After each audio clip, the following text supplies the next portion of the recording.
Selamat berjumpa kembali dalam pemrograman 1 bersama Yohanes Rianto. Topik kali ini adalah struktur dalam data struct. Struktur data struct adalah kelanjutan dari struktur data array.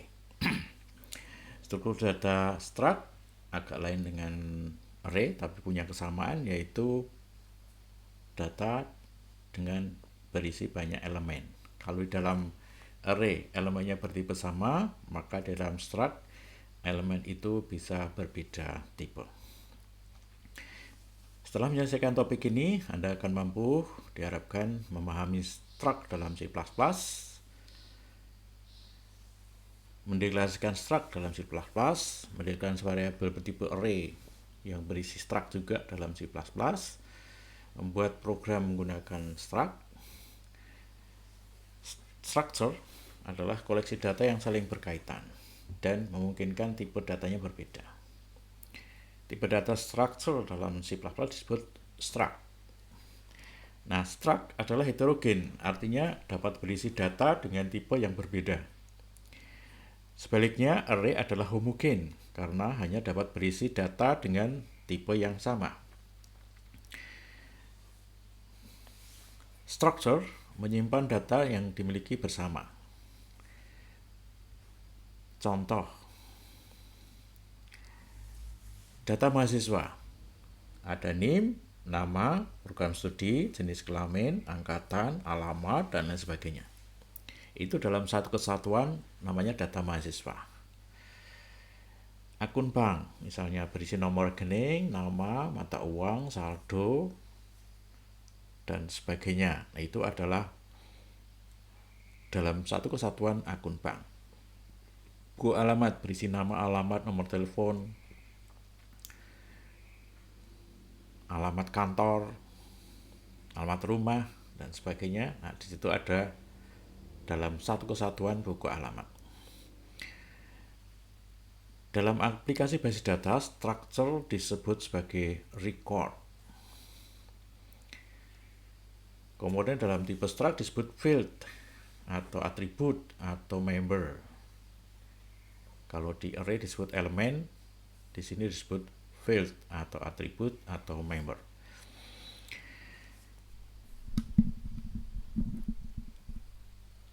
Masing-masing field dapat berisi tipe data yang berbeda, yang berupa tipe data simple, integer, boolean, char, string. Dapat juga berupa array, dapat juga berupa struct yang lain. Struktur data yang kompleks dapat tersusun atas array dari struct. Nah, dasar-dasar struct, definisi struct seperti ini. Ini struct, ini keywordnya adalah struct, kemudian nama structnya, kemudian kurung buka tutup, titik koma. Ini jangan lupa di sini ada titik koma karena ini adalah struct, bukan blok baris program, tapi ini untuk deklarasi struct itu ada titik koma. Nah, di sini ada tipe nama field, tipe nama field, seperti kita mendirikan variabel biasa. Contohnya seperti ini. Struct tanggal, berarti nama structnya adalah tanggal. Kemudian tanggal, bulan, tahun, ini tipenya integer semua. Ini fieldnya adalah tanggal, bulan, tahun. Contoh lain misalnya info MAS, ini nama structnya, ini name, integer, umur, integer, jenis kelamin, card, IPK, double. Nah, ini adalah fieldnya. Jadi ada 4 field di sini dengan tipe yang berbeda. Ada integer, ada char, ada double. Contoh lain, nilai MAS, ini struct juga. Ini adalah nama structnya, nilai MAS. Nama, ini karakter 15, berarti ini adalah array 15 karakter. Kemudian kode mata kuliah 9, ini berarti array char 9 karakter. Kemudian quiz, ini ada 5, integer 5, ini in, ujian 2. Berarti quiz itu ada array 5 integer, PR 5 integer, dan ujian 2. Nah, ini untuk UTS UAS misalnya. Nah, ini semua field-fieldnya berisi array. Jadi struct dengan field berupa array diperbolehkan. Contoh lain, akun bank, ini nama, nomor rekening, saldo, tanggal lahir. Nah, tipenya berbeda. Ini ada nama array dari cars 25 panjangnya, nomor rekening 20 elemen karat, kemudian saldo, double, dan tanggal lahir, date. Nah, date itu berarti ini adalah tipe data baru, dan ini bisa juga berupa struct. Kemudian mahasiswa, ini ada nama, NIM, prodi, jenis kelamin, ini string, ini car. Nah, jadi kalau tadi deklarasi struct-nya berisi bagaimana mendeklarasikan struct, nah kemudian kita juga bisa mendeklarasikan variabel yang bertipe struct. Contohnya adalah ini, MS1, MS2 itu mahasiswa, berarti dia sebetulnya berisi mahasiswa tadi ini. Ya. Ada nama, NIM, prodi, jenis kelamin. Ini untuk mahasiswa itu maupun mahasiswa. Jadi formatnya adalah nama struct, kemudian nama variabel. Jadi kita bisa asosiasikan bahwa struct itu adalah tipe data. Nah, sehingga bisa diberlakukan pada saat kita mendeklarasikan variabel, kita bisa menyatakan itu sebagai variabel bertipe struct. Contohnya ini. Nah, ini kalau digambarkan bisa seperti ini. MS1, MS2, MS1 mempunyai nama, NIM, prodi, jenis kelamin. MS2 juga demikian, memiliki nama, NIM, prodi, jenis kelamin. Nah, ini masih kosong karena baru dideklarasikan atau kita tidak tahu persis isinya, maka diberi tanda tanya. Jadi sudah dialokasikan tempatnya, tapi belum diisi nilai. Nah, bagaimana mengisi nilai? Maka kita bisa mengisi per field dari masing-masing variabel. Nah, contohnya seperti ini. Ini struct mahasiswa, kemudian mahasiswa MS1, MS2, berarti ini adalah variabel MS1, MS2 bertipe mahasiswa. Mahasiswa adalah struct. Nah, kemudian ini mainnya, ini mahasiswa, MS, string, jika, kemudian MS1 nama, MS1 name, MS1 prodi, MS1 jenis kelamin. Nah, maka di sini MS1, MS2 deklarasi, kemudian di sini ada jenis kelamin. Nah, kemudian contoh diisi di sini, misalnya MS1 namanya Bambang Wijonarko. Kemudian NIM-nya 123456, prodi kimia, jenis kelamin L. Nah, kemudian ini si out-nya data mahasiswa, nama MS1 nama, berarti nanti akan muncul Bambang Wijonarko. Kemudian MS1 NIM berarti akan muncul 123456, MS1 prodi berarti akan muncul kimia. Jenis kelamin, nah ini ada cek. Kalau jenis kelamin B maka ditulis perempuan jika-nya, kemudian kalau tidak jika-nya berisi laki-laki. Nah, karena di sini jika-nya L, maka mestinya di sini akan muncul laki-laki. Nah, kemudian ini MHS2 sama dengan MHS1, berarti MHS2 isinya sama dengan MHS1. Maka dia akan mengisikan ini pada saat ini akan mengisi ke Bambang Wijonarko itu ke sini ya. Pada saat MS NIM akan mengisi ke sini, pada saat prodi akan mengisi ke sini, dan pada saat jenis kelamin mengisi ke sana. Nah, pada saat MHS2 sama dengan MHS1, maka isi dari yang ada di MHS1 disalin ke MHS2. Nah, maka semua akan berisi persis seperti MHS1. Lambang Jonarko, NIM, kimia, L.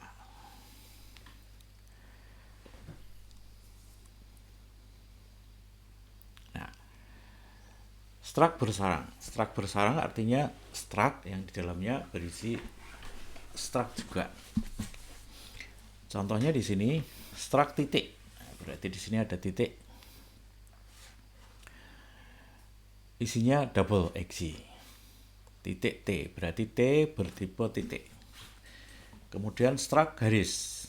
Struk garis T1, T2 itu bertipe titik. Nah, titik sendiri adalah struk. Maka garis itu sebetulnya terdiri atas struk-struk. Titik T1, T2, berarti T1 dan T2 adalah struk titik sebetulnya. Kemudian G itu variabel tipenya garis. Berarti di sini G itu sebetulnya dia punya T1, T2 dan di T1, T2 masing-masing punya X dan Y. Kemudian jadi bentuknya seperti ini. Kalau T dia punya XY, TX, TY. Kemudian G itu punya T1, T2, maka G T1. T1 sendiri adalah memiliki XY, maka G1 G titik T1 titik X. Kemudian G titik T1 titik Y. Dan juga memiliki T2. Yang T2 itu adalah titik.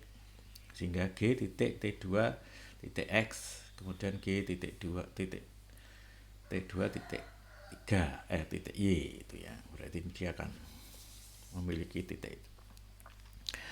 Nah, kemudian segitiga. Segitiga adalah 3 titik yang dihubungkan. Maka dia mempunyai T1, T2, T3. Nah, ini segitiga S. Nah, S itu mirip dengan G, cuma di sini S ada 3 elemen. T1, T2, T3. Atau 3 field atau 3 member T1, T2, T3.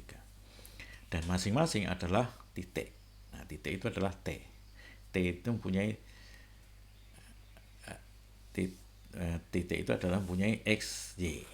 Ini XY. Ya, sehingga di sini S T1X, S T1Y, S T2X, S T2Y, dan S T3.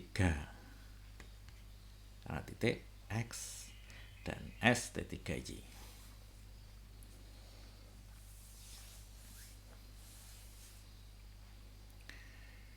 Nah, kita bisa mengisikan nilainya dengan cara yang mirip.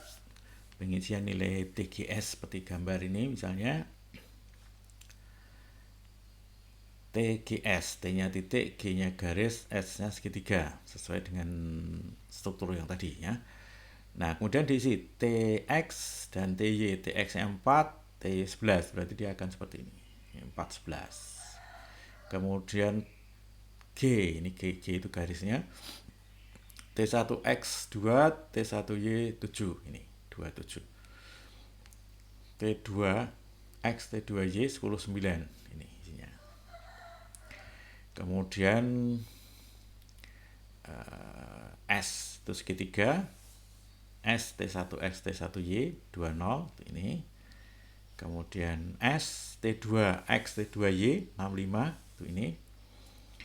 Dan S T2X, S T3 ini maksudnya, T3X, T3Y adalah 83 di sini. Nah, itu struct dalam struct. Nah, sekarang array yang berisi struct. Array biasa itu seperti ini. Indeksnya, kemudian di sini elemennya, dan elemen itu bertipe sama, gitu ya. Definisi array seperti itu. Nah, sekarang kalau array berisi struct, berarti di dalam elemen itu isinya struct.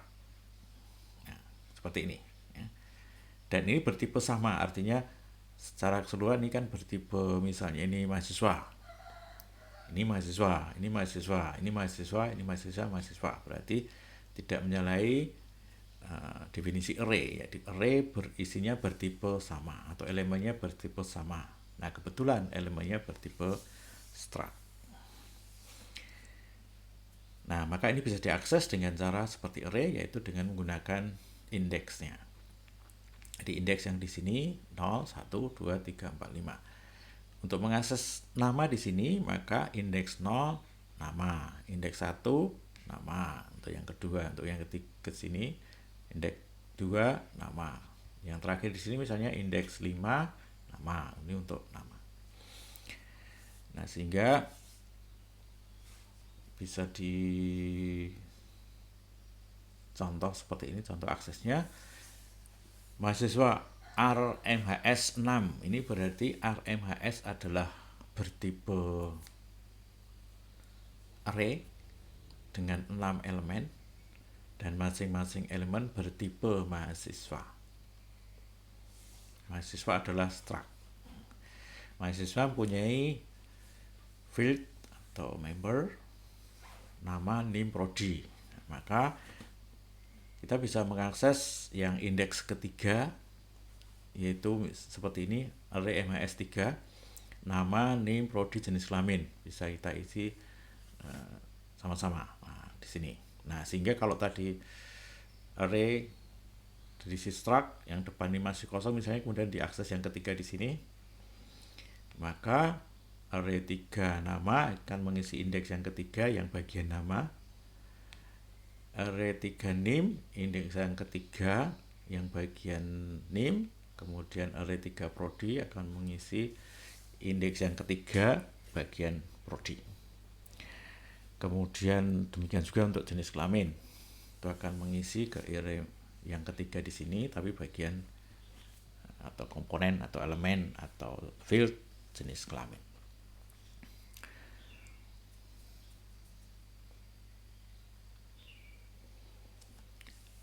Nah, ini contoh lagi array 4 ini, vertex itu berupa titik. Berarti masing-masing elemen dalam vertex adalah titik. Nah, titik tadi adalah struct. Nah, kemudian ini menjadi segi 4. Segi 4-nya struct. Berarti ini struct berisi array dan array-nya itu berisi struct. Nah, sehingga cara mengaksesnya bisa seperti ini. Segi 4 kotak misalnya di sini. Kotak berarti ini adalah variabel bertipe segi 4. Maka kotak memiliki vertex. Karena vertexnya array, maka kotak titik vertex disebutkan indeksnya di sini 0. Nah, masing-masing elemen di array itu adalah titik, berarti masing-masing punya xy. Maka di sini kotak titik vertex 0 titik x sama dengan 4. Nah, ini bisa digambarkan seperti ini. Kemudian kotak vertex 0 titik y 1. Ini xy, xy, xy. Ini adalah elemen dalam vertex 0 dan vertex itu adalah kotak. Nah, jadi kotak mempunyai vertex, vertex mempunyai titik. Nah, vertexnya ada 4 array, kemudian di sini ada titik yang berisi xy. Ini x, ini y. Berarti ini adalah kotak vertex 1 x. Kotak vertex 1 y. Kotak vertex 2 x. Kotak vertex 2 y. Kotak vertex 3 x. Kotak vertex 3 y. Seperti ini jadinya. Nah, sehingga di situ kita mengisikan kotak yang adalah bertipe struct segi 4. Dan di dalam segi 4 ada vertex, dan vertex itu adalah array berisi titik. Yang titik adalah struct. Jadi di sini struct berisi array dan di dalam array berisi struct. Jadi struct dari array dari struct. Maka bentuknya seperti ini.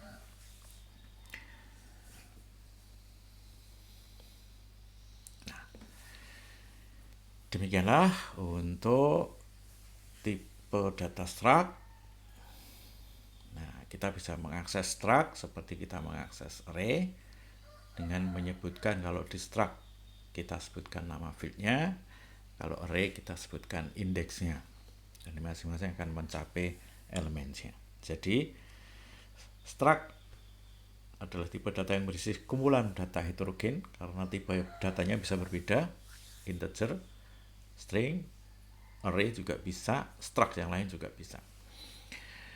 Kemudian struct tersusun atas beberapa field atau atribut. Ya, jadi ada yang input field, ada yang input atribut, ada yang input member, ya, komponen.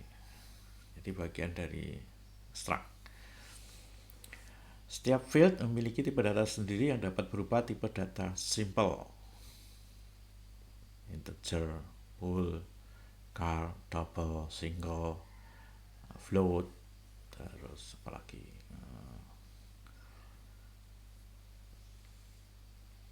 string juga bisa, ya.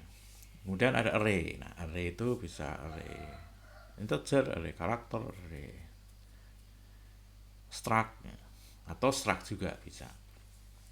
Nah, akses field menggunakan operator titik untuk memisahkan antara variabel dengan fieldnya, itu menggunakan titik.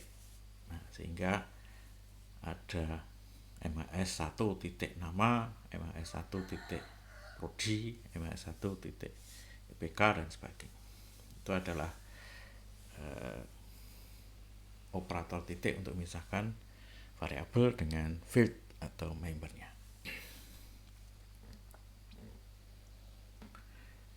Demikianlah topik mengenai struktur data struct dalam C++. Semoga bermanfaat dan terima kasih atas perhatiannya. Sampai ketemu lagi di video yang lain. Terima kasih.